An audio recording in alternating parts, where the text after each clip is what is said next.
दोस्तों, एक शॉकिंग हकीकत या खबर मेरे सामने आई है जिसे देखकर मैं थोड़ा सा हिल गया हूं, चकित भी हो गया हूं कि सोशल मीडिया पर ऐसा भी होता है कि वो सारे जो शक्तिमान के चाहने वाले थे, शक्तिमान के लिए मेरी तारीफ करने में थकते नहीं थे और यहाँ तक कह चुके थे कि भाई आप ही शक्तिमान बन सकते हो, कोई ऐसी इमेज वाले को मत ले आना, हमारा हमारा बचपन की सारी मेमोरी आप खराब मत कर देना।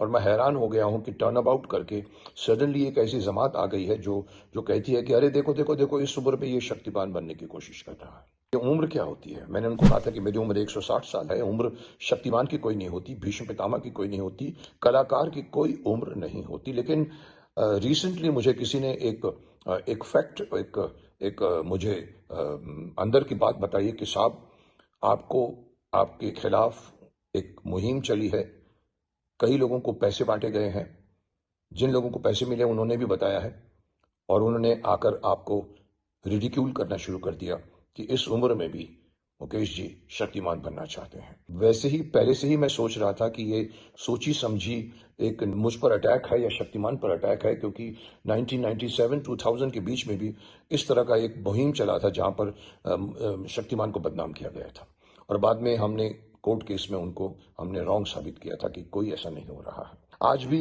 मुझे ये बताया गया है कि साहब पैसे बट रहे हैं। इवन मैं भी कन्विंस हो रहा हूं, क्योंकि आप देखिए जितने भी यूट्यूबर्स लाइन में आ रहे हैं और मैंने उनको कभी देखा तक नहीं है। उनको छोटे छोटे, उनका ना व्यूवरशिप है, ना कुछ नहीं है, ना उनके सब्सक्राइबर्स हैं। छोटी छोटी उम्र के बच्चे ऐसी बातें करते हैं जैसे जिसलिए कहना पड़ता है कि अपने कद से बड़ी बात कर रहे हैं।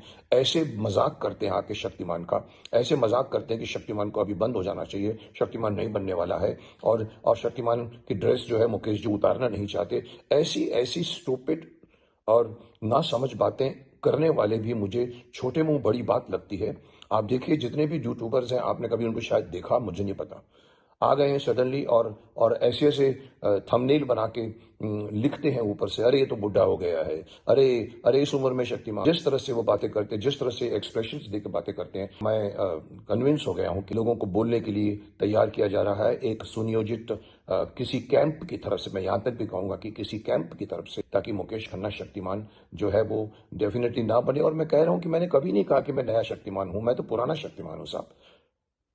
तो मैं आपको ये बताने के लिए आया हूं कि जितने भी आप यूट्यूब में, जितने भी आप बड़ी चढ़ी बातें बोलने वाले छोटी छोटी उम्र के लड़के लड़कियों को अगर आप देखो तो आप समझ जाओ कि ये कहीं ना कहीं इनको इनको तैयार किया गया है मेरे खिलाफ बोलने के लिए। मुझे कोई फर्क नहीं पड़ता, आप कितना भी ट्रोल कीजिए, मैं हूं तो हूं। और सच्चाई होती है तो होती है। सच्चाई नहीं बिगड़ जाती अगर आप उसको ट्रोल करना शुरू करो। सच्चाई वही रहती है और हकीकत यह है कि शक्तिमान आएगा तो उसमें मैं तो रहूंगा पुराना शक्तिमान बनकर, और नया शक्तिमान आएगा और वो नया शक्तिमान मैं उसको लेगेसी दूंगा। ये तो डिसाइडेड है ऑलरेडी। और वो नया शक्तिमान अच्छा हो, इसीलिए चीज डिले हो रही है। और सही फेस हो, जो मेरा ये मांग है कि फेस सही होना चाहिए, कास्टिंग सही होनी चाहिए। आप भी नोट कीजिए और इन सब लोगों की बातों पर ना आइए जो बहुत ही बड़े लेवल के ऊपर एक मुहिम चलाकर बदनाम करने की कोशिश कर रही है शक्तिमान को भी और मुकेश खन्ना को भी।